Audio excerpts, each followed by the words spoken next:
Welcome back. Ladies and gentlemen, folks, my next guest tonight is, by my lights, the funniest comedian in the world.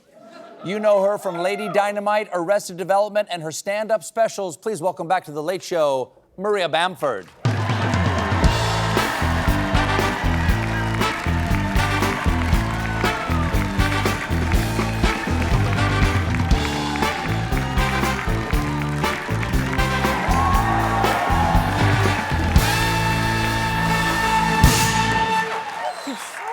Hi, Maria. Hi, I am so delighted to be on this show. I'm so thrilled to have you back. You know you're my favorite comedian. Oh, come on.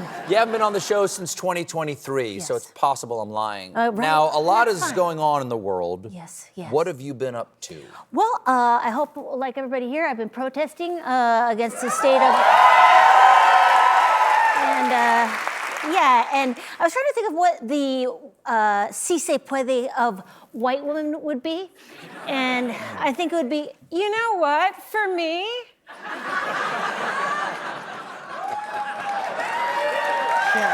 You're now the subject of a documentary. Yes. Which is, I want to get into what that feels like in just a moment. A lot. It's called Paralyzed by Hope, the Maria Bamford story. It's directed by Judd Apatow and Neil Berkeley. I have the honor of being briefly featured, saying how much I enjoy Maria Bamford and how much I love everything that you do. How did they convince you to allow them to do this? Because it's one thing like when you're dead and gone, but if you're alive and they're doing a documentary about you, like this is your life is your material. Why would you let them do a documentary? How did they get you? What are we doing? Follow me around.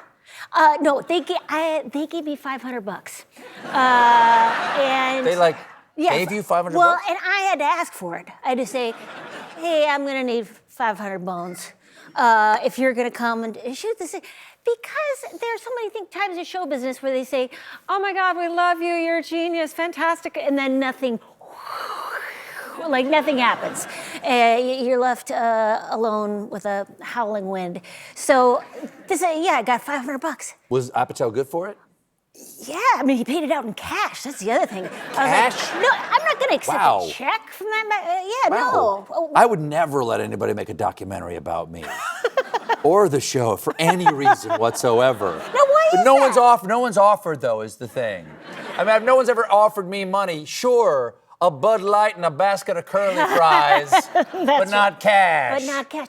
Seriously, you wouldn't do a documentary?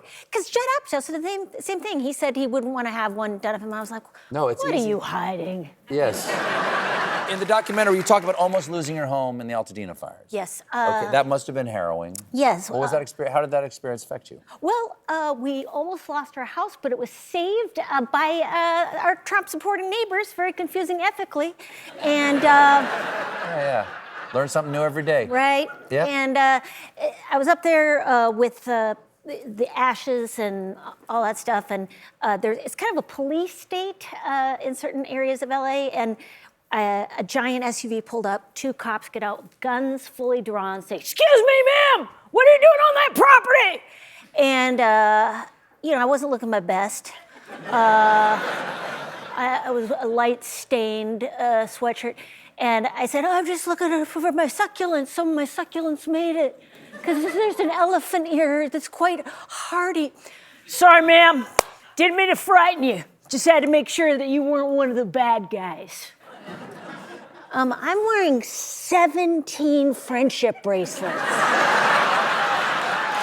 How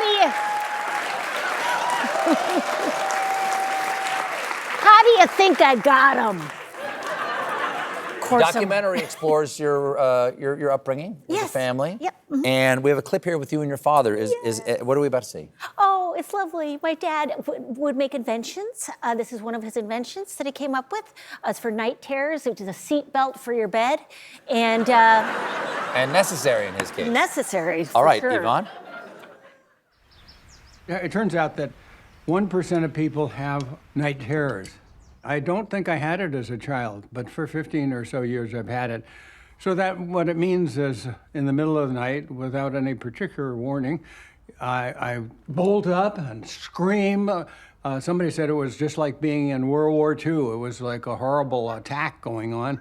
And then I jump up and I would run into the wall. I've got a little scar here on my nose. So I just said, well, you know, wouldn't it be better to be strapped down? So I put a seatbelt into the bed. But a few times you socked your bed partner.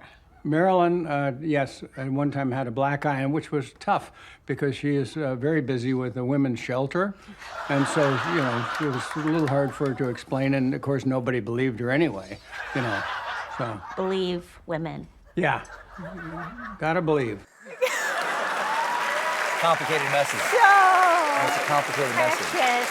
Oh. Dad. You sometimes, when you're on tour, Yes. you do something surprising, which I don't understand. Okay. Is that you sometimes, and you don't have to explain yourself to me, I just am curious, why do you sometimes do a stand-up show at 9 a.m.? Oh, because that means the person is chosen to be there. You know, People don't choose to be at an evening?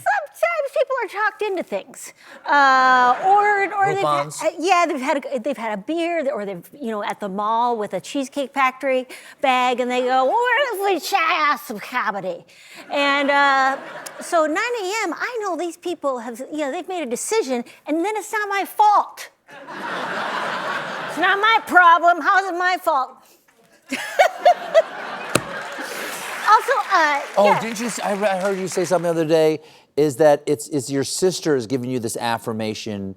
And tell me if I'm saying this right. Yeah, go ahead. Yeah. How is it my fault they hired me?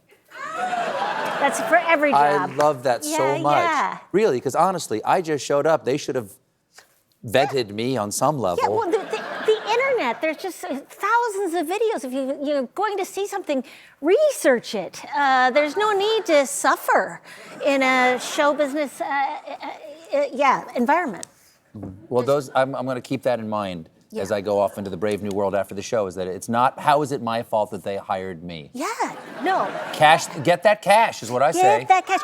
And get the shows out of the way, Stephen. If you start a show at 8 a.m., which I have, that means... 8 a.m., not 8 a.m. 8 a.m., if you get a little earlier, you get babies.